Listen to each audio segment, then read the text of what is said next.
जमीन से 480 फीट ऊंचे 4500 साल पुराने इस पिरामिड के अंदर ऐसा क्या था जिसको सिर्फ देखने के लिए रिसर्चर्स ने एक रोबोटिक कैमरा पिरामिड के अंदर भेजा। एक जगह पर आकर रोबोटिक कैमरा रुक गया क्योंकि अब उसके सामने पत्थर का एक स्लैब था। रिसर्चर्स का मानना था कि इस स्लैब के पीछे जरूर कोई ऐसा राज छुपा है जो पिछले 4500 सालों से दफन है। ये राज इनको हर कीमत पर जानना था, इसलिए उन्होंने रोबोट के आगे एक ड्रिल मशीन लगाई जिसने उस पत्थर के स्लैब में बारीक छेद कर दिया।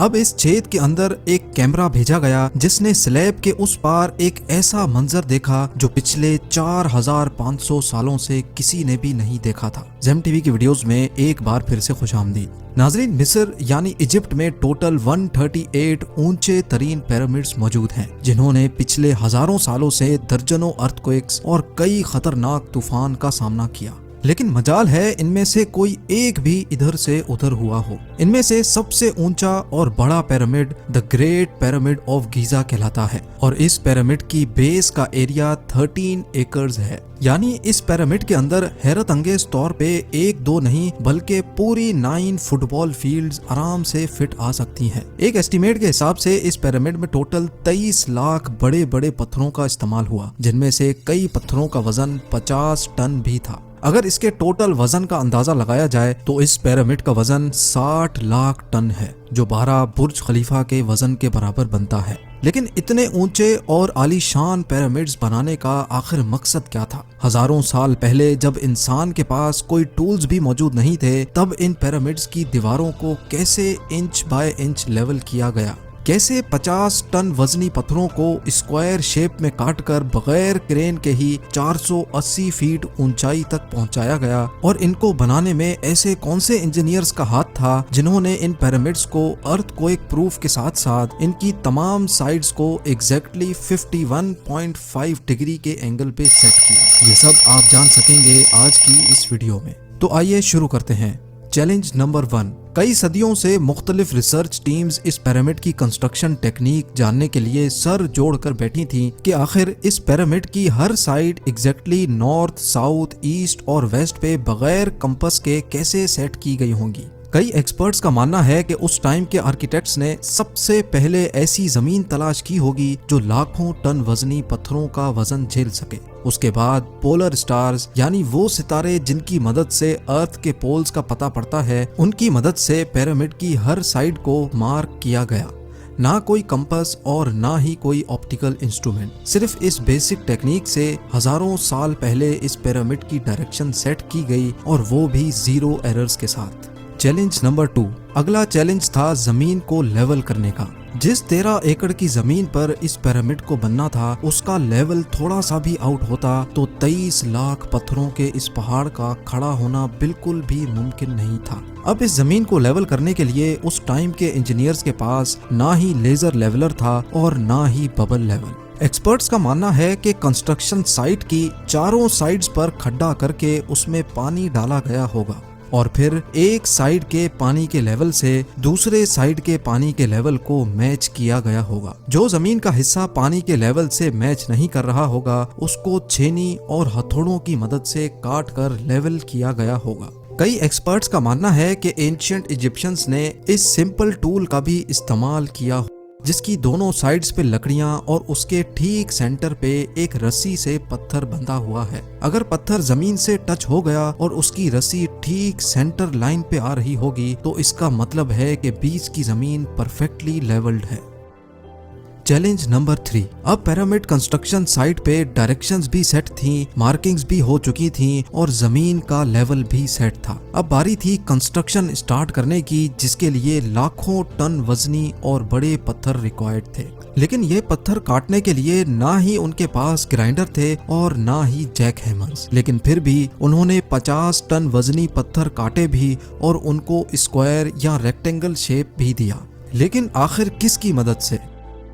जी हाँ, यही वो सिर्फ एक टूल था जिसकी मदद से पत्थरों को काटा गया। एक्सपर्ट्स का मानना है कि पिरामिड की कंस्ट्रक्शन पे इस्तेमाल होने वाली छेनी सिर्फ कॉपर से ही नहीं बनी थी, क्योंकि उनको भी ये बात मालूम थी कि कॉपर नरम होता है और पत्थर नहीं काट सकता।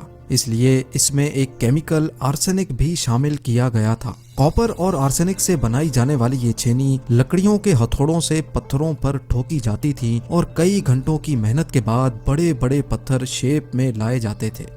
Challenge number 4। अब चूंकि ये खास किस्म का पत्थर जिसको आज लाइम स्टोन कहा जाता है, उसकी कटाई पिरामिड कंस्ट्रक्शन साइट गीजा से 250 किलोमीटर दूर टोरा के शहर में हो रही थी। अब मसला था ये पत्थर गीजा तक ट्रांसपोर्ट करने का। हर एक पत्थर 50 टन यानी 50,000 केजी के बराबर था, जो तकरीबन 3 पैसेंजर बस के वजन के बराबर बनता है। और ऐसे 23 लाख पत्थर सिर्फ एक पिरामिड में इस्तेमाल होना थे। इतना ज्यादा वजन ट्रांसपोर्ट करने के लिए ना ही उस दौर में कोई जानवर काम आ सकता था और ना ही उनके पास ट्रक्स मौजूद थे। हत्ता कि अगर आजकल के जदीद दौर में भी ये काम करना पड़े तो ट्रांसपोर्ट कंपनीज को अच्छा खासा टफ टाइम आएगा। हैरत अंगेज तौर पे ये काम वर्कर्स और कश्तियों की मदद से किया गया। जी हाँ, टोरा और गीजा के दरमियान मौजूद रिवर का फायदा उठाया गया और बड़ी बड़ी कश्तियों में पत्थर लाद कर पिरामिड साइट पर पहुंचाए गए। एक्सपर्ट्स का मानना है कि ये काम इतना आसान नहीं था। शिप्स में इतने बड़े पत्थर की लोडिंग और अनलोडिंग में कम से कम भी 500 मजदूरों की आर्मी एक ही वक्त में लगाई गई होगी। Challenge number 5। जो एक्सपर्ट्स की टीम्स पिरामिड की कंस्ट्रक्शन पर रिसर्च कर रही थी, उनको अब अपने कई सवालों के जवाब मिल चुके थे, लेकिन एक बात उनको हर वक्त सता रही थी कि लाइमस्टोन कट भी गए, ट्रांसपोर्ट भी हो गए और कंस्ट्रक्शन के दौरान एक के ऊपर एक लगना भी शुरू हो गए। मसला ये था कि पत्थर इतनी ऊंचाई तक आखिर पहुंचाए कैसे गए होंगे। कई एक्सपर्ट्स का मानना है कि पिरामिड की कंस्ट्रक्शन से पहले ही ये प्लान कर लिया गया था।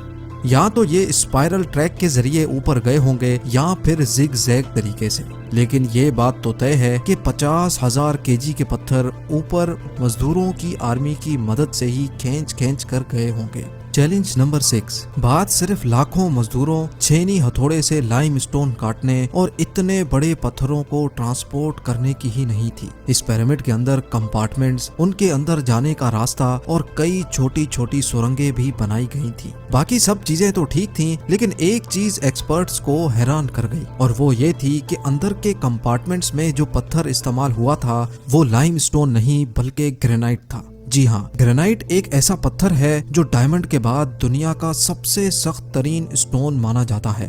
आजकल के मॉडर्न दौर में भी ग्रेनाइट बड़े बड़े ग्राइंडर्स की मदद के सिवा काटा ही नहीं जा सकता।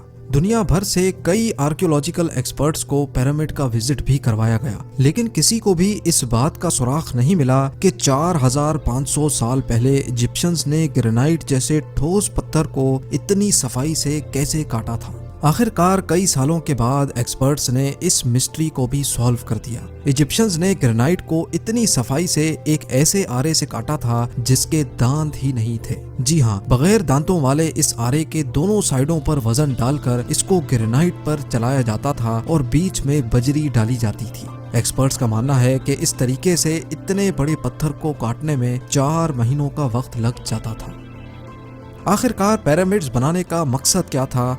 इन पिरामिड्स को बनाने में कितने मजदूर एक ही वक्त में काम करते थे? और रोबोटिक कैमरा ने जब पिरामिड के अंदर पत्थर के स्लैब में सुराख किया तो उसके अंदर वो कौन सा मंजर देखा गया जो पिछले 4500 सालों से किसी ने भी नहीं देखा था? ये सब और इससे भी ज्यादा आप जान सकेंगे इस वीडियो के पार्ट 2 में। आप लोगों के प्यार भरे कमेंट्स और लाइक्स का